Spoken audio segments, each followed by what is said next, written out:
so many kids at a younger age and had no clue what they were getting into, and they had to grow up fast. It really was. So I was in the United States Army and turned 20 years old, and that's when I got to the Republic of Vietnam.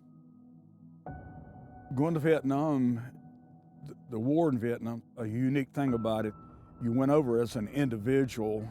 When you got there, they processed you in, then assigned you to a unit.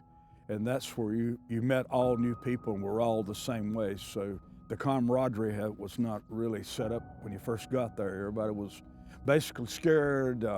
Everything smelled like a swamp, and a lot of fear, uncertainty, and doubt as how things were going to work out. So it was rather unique. And once you got to a unit, I made good friends. We had a common bond because we were kind of out of the South and had a lot of things we could talk about, the way we grew up on farms and things like that, and our families.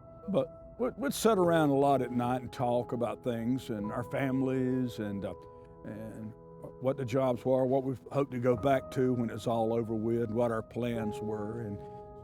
And I'll never forget one time we were going down a path, running a convoy down a real steep pass out of An Khie, and we had vehicle problems. So we pulled in this little fire base. It was very small. And there was a little skinny guy sitting with a machine gun right there at the gate. And so the favorite saying back then was, "Where are you from back in the world?"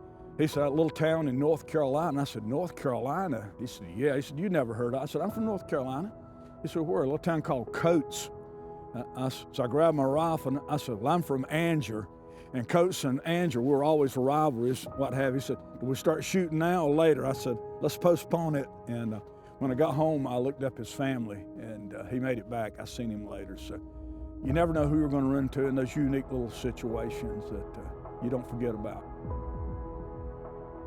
You find other veterans, and as you find out, a lot of veterans, they don't talk to anybody but other veterans.